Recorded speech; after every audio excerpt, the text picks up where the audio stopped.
noise from the engine. The cops got the cat out with all 9 lives intact. You know what? They climb up through the bottom because they like the warmth of the engine. They like to be warm. I've seen that happen before. Next to bad, a giraffe. Look at this. Makes a run for it at breakneck speeds away from an Indiana zoo. Tabitha escaping through an opening in her enclosure. Can you imagine seeing that in Indiana? After 2 hours of freedom, she wandered back actually on her own. Oh, wow. She got bored, I guess. Yeah, I guess. Interesting. And finally, the ugly. I actually tweeted this yesterday after Carly did because it's so funny. A high school golfer gets attacked by an angry goose. The bird going after the teen after he got too close to her egg on a course in Michigan. The golfer not seriously hurt, but look at this. This dude is upside down. I had so many people responding on Twitter yesterday, so many people saying, oh my gosh, look at that. Golf's not actually boring. No, golf is not boring. But that is hysterical. What would you do if you were in that situation? Geese are mean. Don't mess with them. They'll bite. They don't mess around. Don't get close to the eggs. No, this is a good lesson. That is a hilarious picture. It is a good picture. He's upended by a bird. Thanks so much for joining us this morning. Fox and Friends starts right now. We'll see you later. Toronto police say a 10th person has died after a man driving a rented van plowed into pedestrians. He hit every single person on the sidewalk. Holy God, I've never seen a scene like this in my life. The manhunt for the suspect in the Tennessee Waffle House shooting appears to be over. Detective Williams, he told him to get on the ground. He got on the ground immediately, proned himself out, and put him in cuffs. President Trump's pick for Secretary of State, Mike Pompeo, has enough votes to be confirmed. What I've been concerned about with Director Pompeo is I wasn't sure if he shared the president's vision. Today, the president will host the first state dinner with French President Emmanuel Macron. We can expect this to be a very productive and very positive state visit for both countries. The Central American migrants traveling in a caravan are in the home stretch of their journey to the U.S. border, where President Trump has ordered officials to keep them out. We're going to be signing these books while we're talking. Yeah, so look at that. Oh, can you draw? I don't think anyone wants drawings on these, baby girl.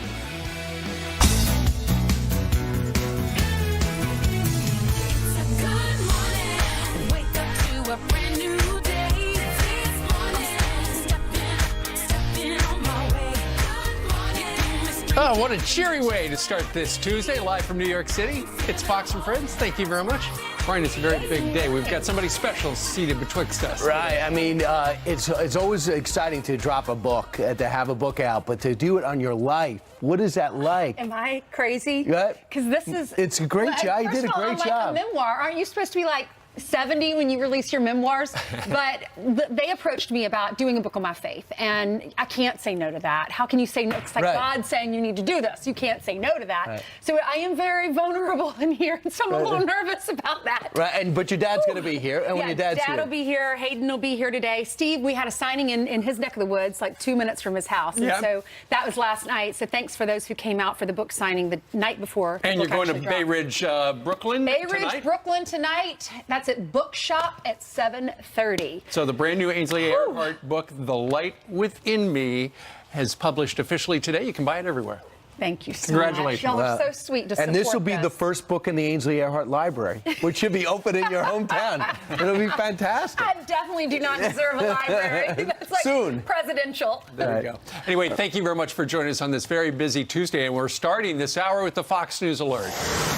Because the search is on for a motive, trying to figure out why a man intentionally sped through a crowd of people in Toronto, Canada, killing 10 people. Investigators are not ruling out terrorism. But what do they know? Molly Lyon is live in Toronto as major cities like New York City are now on high alert. Molly. Good morning, Steve, Ainsley, and Brian. We're standing just to the side of Yonge Street. This is where the incident unfolded. Police have blocked off the scene, and it goes on for several long blocks. They expect to be here for several days. As you mentioned, police have yet to share any sort of motive with the public at this point in time, but there is a man in custody. They believe that he is the man that rented that white rental van, driving it into a multitude of pedestrians. He's been identified as Alec Minasian, a 25-year-old from the Toronto suburb of Richmond Hill. 10 lives were claimed, at least 15 people injured.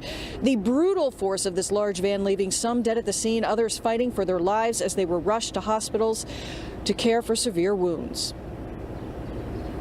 He just went on the sidewalk. He just started hitting everybody, man. The bus stop, everything got shattered because a lot of people got hurt. I seen a scene I've never seen in my life.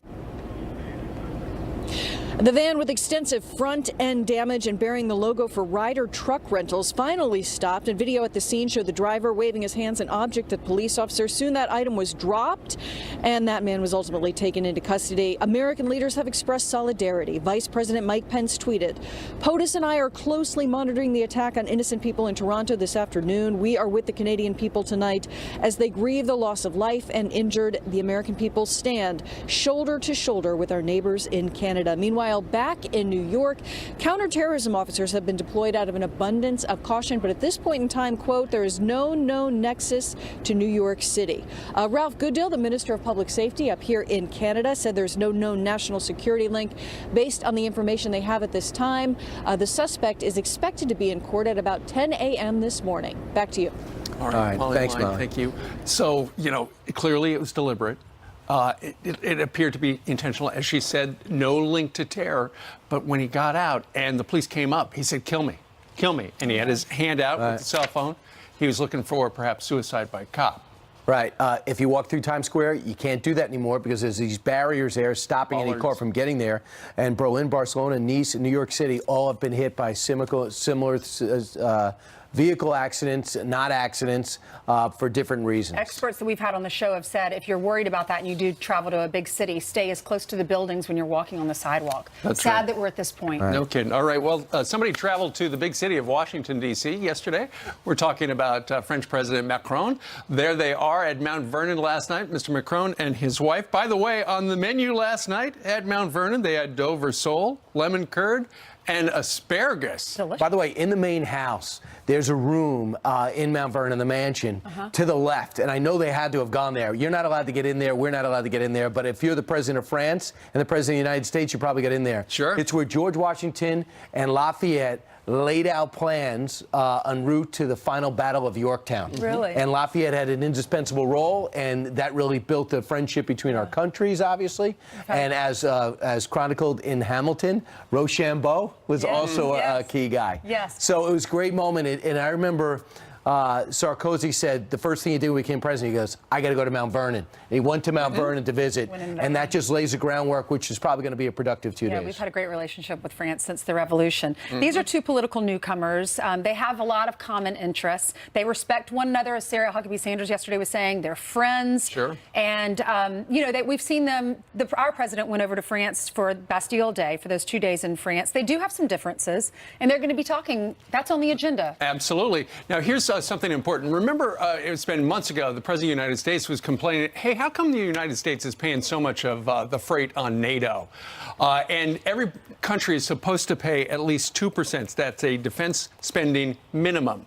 Well, as it turns out, Mr. Macron yesterday announced that they are going to go ahead and meet that 2% minimum, which means France, starting shortly, will start paying 35% more to NATO. And that is a direct result of the President of the United States lobbying him, saying, hey, look, come on, France, you were our partner with this Syria thing a week or two ago.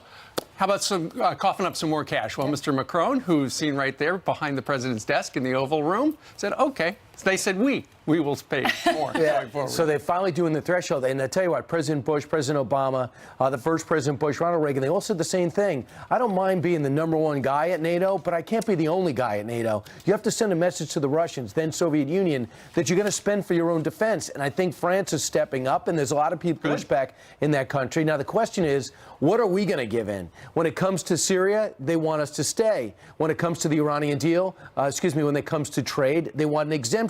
When it comes to the Paris climate change, they want to know what it's going to take to get us back in.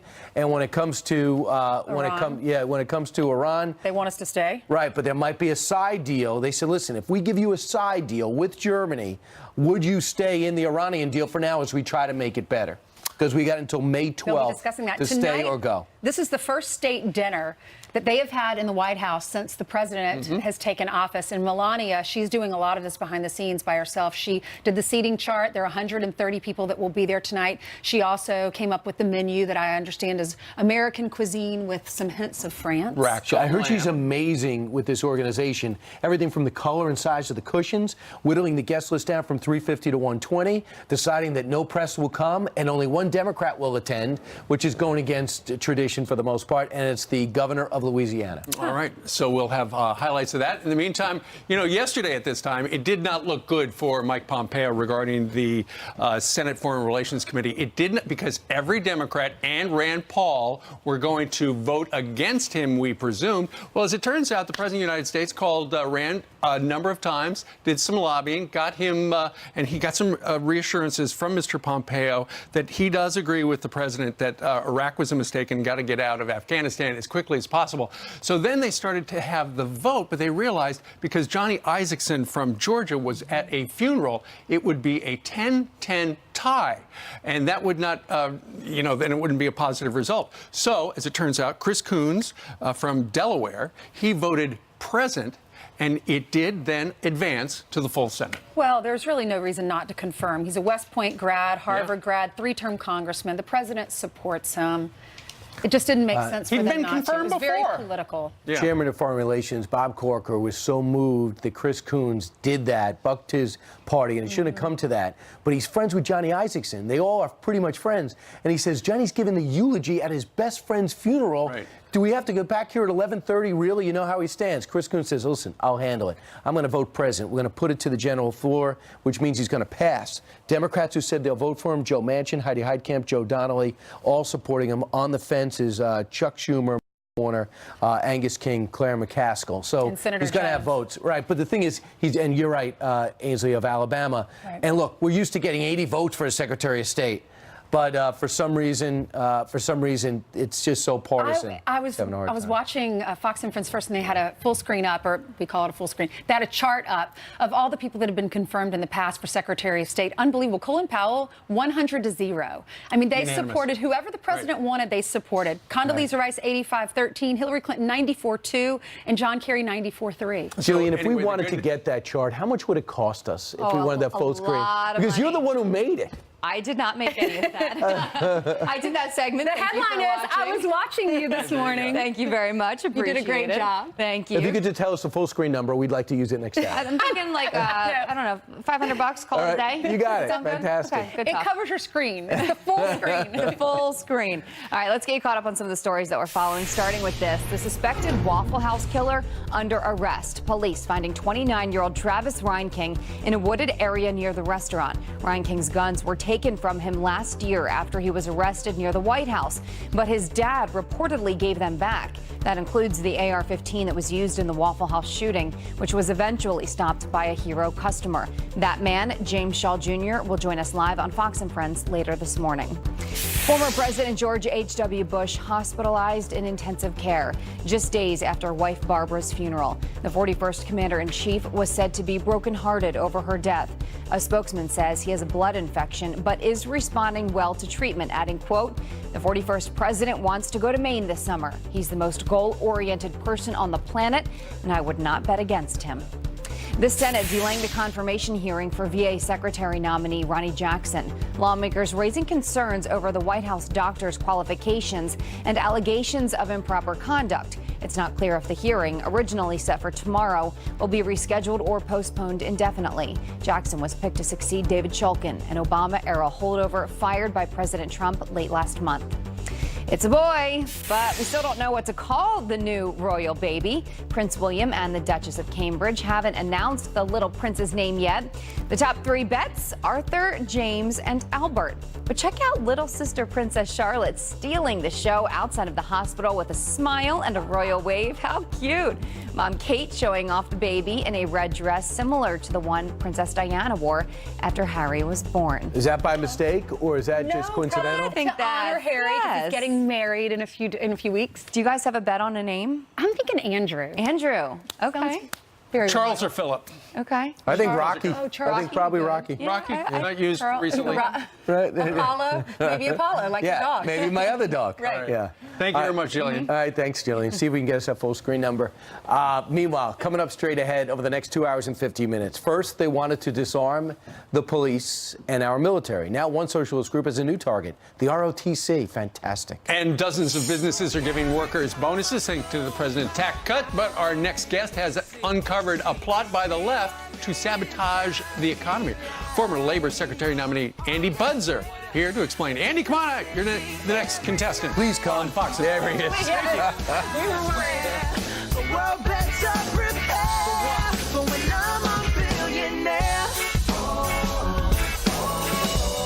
We've got the greatest economy maybe ever, maybe in history. If we didn't win, this economy would be a wreck. They would have added more regulations. You wouldn't have 3 million jobs. You'd probably go negative. This country was headed in the wrong direction. President Trump repeatedly touting the economic benefits of his tax cuts. But our next guest says the left, political left, is waging a war on profit and is trying to sabotage Trump's economic gains. Here with more, Andrew Puzder, Trump's former U.S. Labor Secretary nominee and the author of a brand new book, comes out today. It's called The Capitalist Comeback, The Trump Boom and the Left's Plot to Stop It. Andy, good morning to you. Great to be here. Thank you. All right, we're familiar with the boom. We know about all the bonuses and how people have more money in their pocket these days thanks to the tax cut. But how is the left trying to sabotage? You know, there's really never been a president in American history who's faced such a concerted effort by the left and the media to discredit his economic accomplishments. I wrote the book so that President Trump's supporters would have the ammunition they need to fight back and also be able to share these underreported achievements that the president refers to, that we need to get the word out with respect to those, because we're in a very different situation than we were in, say, when Ronald Reagan was president or George W. Bush was president. We've now got an opposition that's actually openly socialist. There's no longer, this isn't the party of John Kennedy anymore. It's now the party of Bernie Sanders and Elizabeth Warren. So the Democratic Party really has been captured by this progressive socialist ideology, particularly young people. So it's a great book if you have children or grandchildren and you want them to understand how free enterprise works. This is a great book because they're not going to get it in school. Sure. So you got to get them a book. Well, let's take a look at the Trump boom, and it's you talk about it in the book, but over on the big screen we've got some of the highlights, and you can see 3.1% gross domestic product growth over the first 3 quarters in office. The Congressional Budget Office predicts 3.3% growth in this year, and it looks like the fewest number of Americans on unemployment. These are all great numbers. What you're really, you know, one thing that kind of summarizes it all. You remember when you would interview me during the Obama administration, the big problem was people couldn't find good paying jobs. Right. So too many people were working part-time, too many people were unemployed. It was a terrible situation. Now you look at the unemployment numbers, the unemployment benefits, it's the lowest in 44 years when the population was much smaller. There are over 6 million job openings. The situation has changed so dramatically that we've gone from an economy where workers couldn't find employment to a situation now where the biggest problem facing us is employers can't find enough qualified workers to fill the job openings that exist. The economy, I'm surprised by that. I didn't realize or really accept the incredible resilience of capitalism in our American free enterprise system. And the book is about how that works and about how the left, you know, is really, really out there to prevent this and to stop this president no matter what they have to do. All right. The brand new book is called Capitalist Comeback. Andy Puzder, thank you very much. My pleasure to be here. Thank you. Nice talking to you. Thanks. All right. Straight ahead, a retired Green Beret is slamming liberal identity politics, writing, "The left is wrong. I am a victim. I am a warrior, not a victim." No justice, no peace, no racism, no peace. We've got some quick headlines for you right now. First up, protesters flooding the streets after an Arizona Border Patrol agent was found not guilty of murder. Lonnie Schwartz shot through a border fence, killing a 16-year-old Mexican boy in 2016. He says he was protecting himself from a group of rock-throwing drug smugglers, and that is what happened. And Border Patrol agents nab 56 illegal immigrants from an alleged stash house. Homeland Security and police tipped off about suspicious activity at the home in Laredo, Texas. The men, women, and children from Guatemala, Mexico, and Honduras are now in the custody of ICE. All right, Brian, Ainsley? All right, 25 minutes after the hour, a retired and wounded Green Beret taking on identity politics in this op-ed. Quote, "The left is wrong. I am a warrior, not a victim." Retired Sergeant First Class Gregory A. Stubbe and the author of Conquer Anything joins us with his incredible story. Thank you so much for joining us. We are both familiar with your story. Most of the people watching are probably not. So tell us what happened to you in Afghanistan and what you've done fighting for this country. Well, I spent 23 years active duty Army, and it's such an honor for me. But in Afghanistan, after so many years of service already, the unthinkable happened, and I was the one wounded. I had been a medical sergeant, so treating the wounds of others had been my primary role. But now it was me, and I got to feel what being a patient feels like. Right, so you're a tough guy, you can take on any challenge, but all of a sudden your body's damaged, and you have a choice. Do you feel bad for yourself, or do you make what's left of you stronger? What decision did you make? Well, I think at the time, you know, the words wounded warrior came together, and I don't really like them coming together. I think you have to choose one. You're either wounded or you're a warrior, and I didn't want to betray the kind of honor that it took to raise my right hand and swear to serve in the first place. So if other people getting wounded still allowed it to be the right choice, it shouldn't change just because it's me. I volunteered, and I think that really keeps me from being a victim. You wrote this amazing op-ed, "The left is wrong. I am a warrior, not a victim." Let me read a quote from this op-ed on FoxNews.com. "We shouldn't allow ourselves to be deceived by the left's identity politics. The left too often insists we behave as victims of the powerful, of our physical limitations, and more. We must instead define ourselves by what's inside us." Can you explain that? Yeah. Well, and I don't mean to be politically charged by any of this, but when I think about serving something greater than myself, it brings me to a place where I'm thinking of George Washington, who's on the Purple Heart. I think of John F. Kennedy, who said, Democrat, and he said, ask not what your country can do for you, ask what you can do for your country. I'm still interested in what I can do for my country. And all I keep hearing from the left is what my country should do for me. But I want to get to work and save this thing, because we're facing perils even on our home front now. And warriors like me are crying a little bit inside, because what we fought to prevent on the home front is happening by and large around the world now, right at home. All right, tell me about what your dad said. It was quite moving when he said to you, and what's in the short term and what's in the long term? Well, Dad always told me where to find sympathy, and it was only in the dictionary for him. And sympathy, it can pay very well in the short run. And I experienced that as a wounded veteran in a grateful nation where everyone wants to pay you back for what you've done for them and their freedom.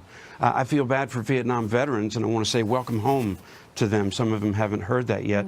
But we're a part of a grateful nation, and so my dad needed to tell me, sympathy can pay well in the short run, but it'll steal your soul from you if you adopt it as a principle. And it'll lower the common denominator of joy in any room. It's all in your book, Conquer Anything. Great story. Thanks for sharing it, Gregory Stubbe. I know that you're a father and you're a husband. Your wife, through tears, said she was so glad to get a phone call and not a knock on the door. And so are we. Thank you for writing this book, Conquer Anything, a Green Beret's Guide to Building Your A-Team. Sergeant First Class Stubbe, thank you for being with us, and thanks for fighting for our country. Thank you. Such an honor. All right, coming up straight ahead, the professor who slammed Barbara Bush after her death still has a job, but the movement to fire her is gaining momentum. The details next. Plus, more huge news for our economy. 14 states now have record low unemployment rates. Look at that map. Stuart Varney says this is just the beginning. Right, and Stuart Varney, fully employed. But first, happy birthday to our friend Phil Robertson. The Duck Dynasty star is 72. His beard is 61. Happy birthday, Phil. If you're content with having a little, you're a blessed man. Life is good, Cole, man.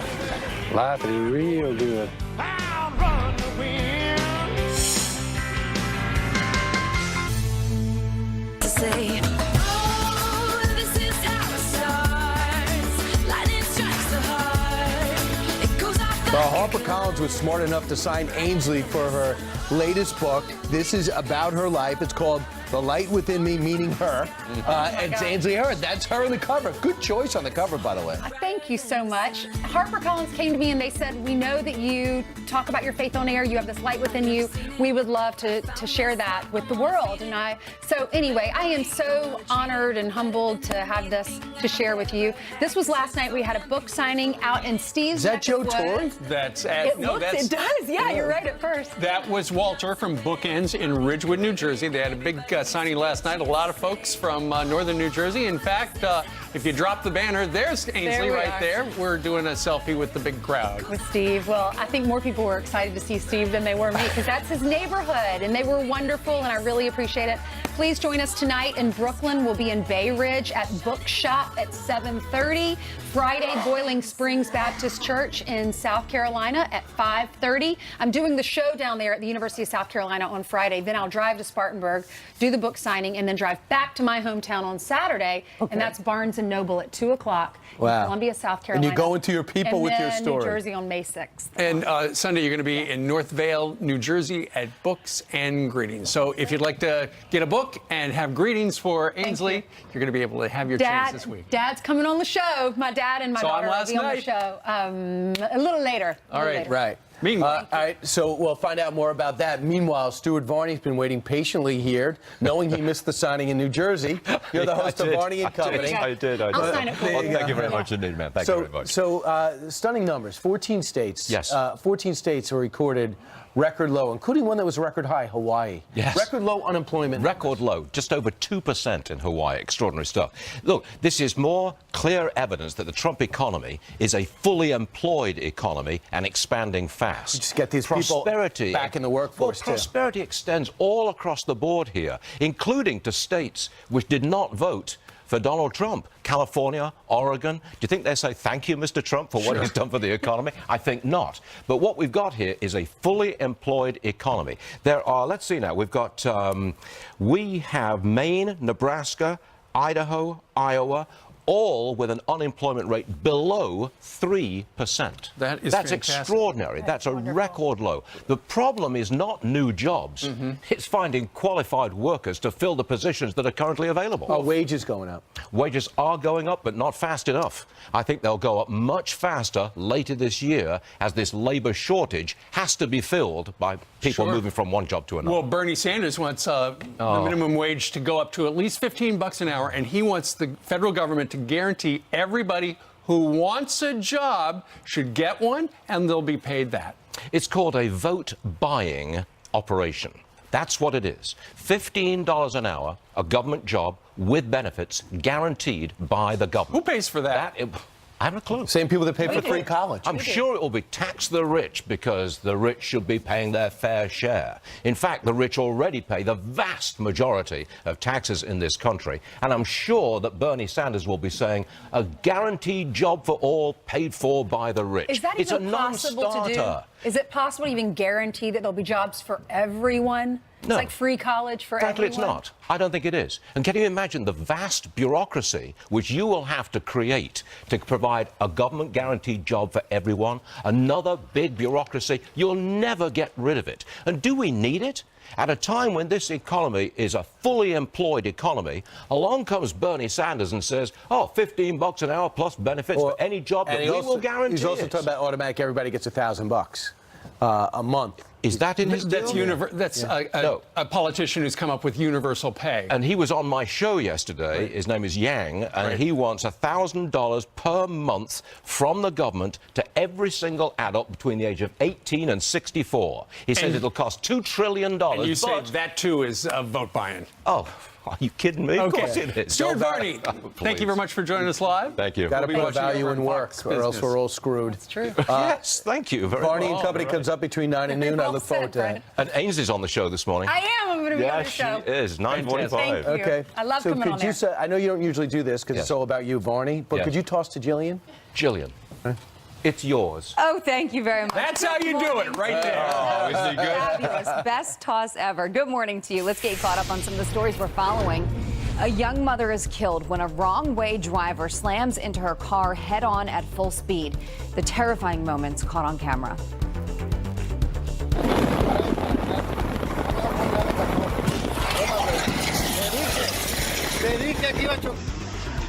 Oh, man, that's hard to watch. The car bursting into flames, sending debris flying into the air near Dallas, Texas. Several other cars also involved in the crash. Good Samaritans tried to save the 23-year-old Amberly McCrae. She leaves behind a 9-month-old son. The accused drunk driver, Guillermo Suarez, faces manslaughter charges. A petition to fire a Barbara Bush bashing professor is gaining steam. 14,000 people now calling for Rhonda Jarr's dismissal at Fresno State. She was scheduled to appear at an event over the weekend, but declined because of the controversy. Incredibly, when her name was mentioned, the crowd actually broke out into applause. Jarrard tweeted about Bush's death last week, calling her an amazing racist. Student activists demanding a college ROTC program be shut down. Campus Reform spotting this poster from the Young Democrats Socialists of America at the City College of New York saying ROTC off our campus. It reads in part, quote, the absence of ROTC in SUNY prevents the military from taking full advantage of their large ethnically diverse populations. This is the same group that's also calling to disarm police and the military. Mitt Romney pulling out all the stops to get some votes in Utah, even taunting NBA MVP Russell Westbrook.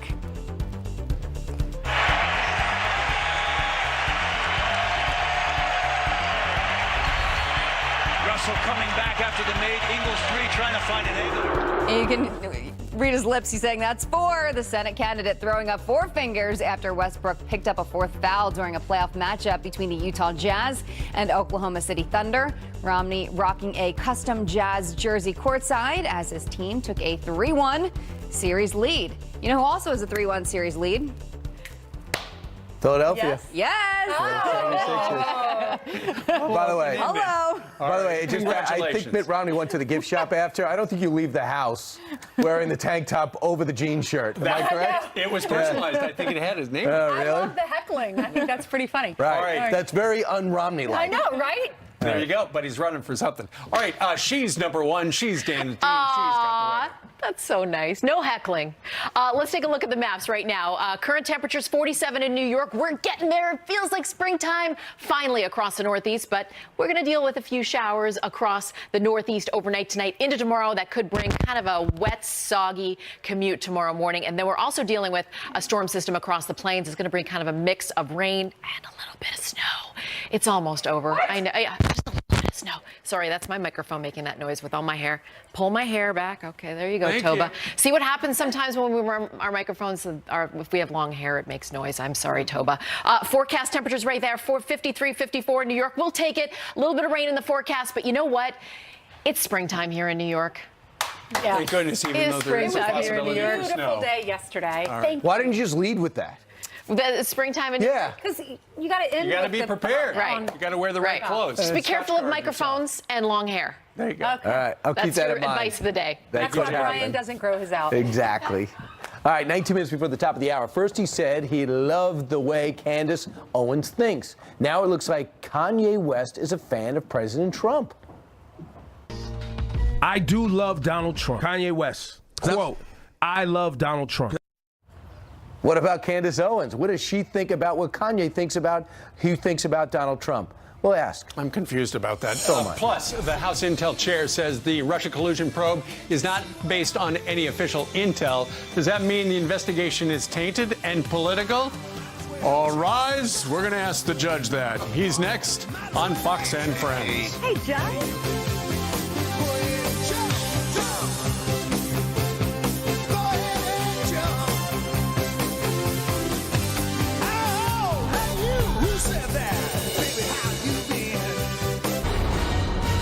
We've long wanted to know, well, what intelligence did you have that actually led to this investigation? What we found now, after the investigators have reviewed it, is that, in fact, there was no intelligence.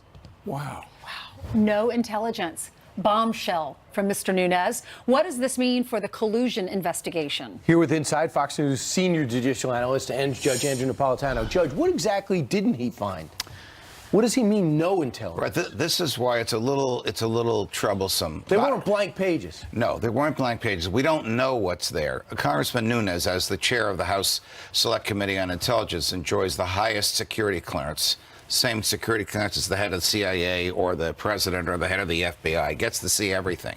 When he looks at top secret raw intelligence data and selectively picks it, cherry picks it for a political narrative, I think that's dangerous, because that's going to induce his opposite number, Congressman Adam Schiff, the ranking minority member of the committee, to do the same thing. They're both going to look at the same raw intelligence data. One's going to say there's no there. The other's going to say, aha, there are 3 or 4 things there. But think about it this way. This is an active criminal investigation. I have to think the case against the president is bogus, but they're still pursuing it. But there are legitimate indictments in there, like of the 13 Russians who were indicted for interfering with the election. They're never going to come here to stand trial, but the Congress and the president did sanction them, and some of those sanctions are pretty serious. So you can't say the whole thing is bogus. That's the impression Congressman Nunes gives. I think it's wrong for them to look at intelligence and cherry pick. It looks like when you think, okay, there was no intel, so it was like I know Victoria Tenzing has sent this on the channel in the past, but it looks like a brazen plot.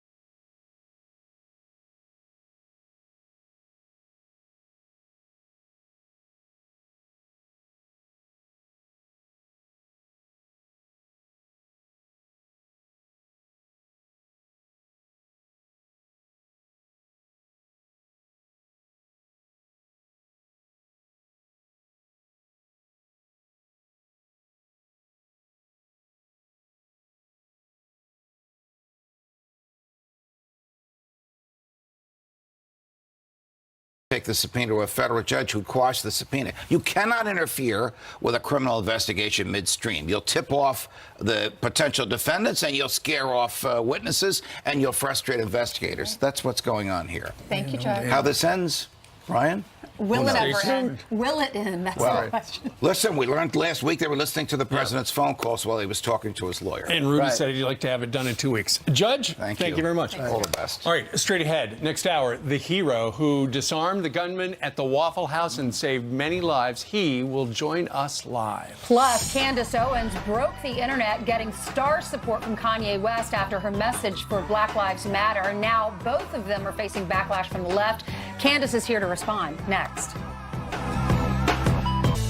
Victim mentality is not cool. I don't know why people like being oppressed. It's the weirdest thing I've ever heard. I love oppression. We're oppressed. 400 years of slavery, Jim Crow, which, by the way, none of you guys lived through. Your grandparents did, and it's embarrassing that you utilize their history. You're not living through anything right now. You're overly privileged Americans.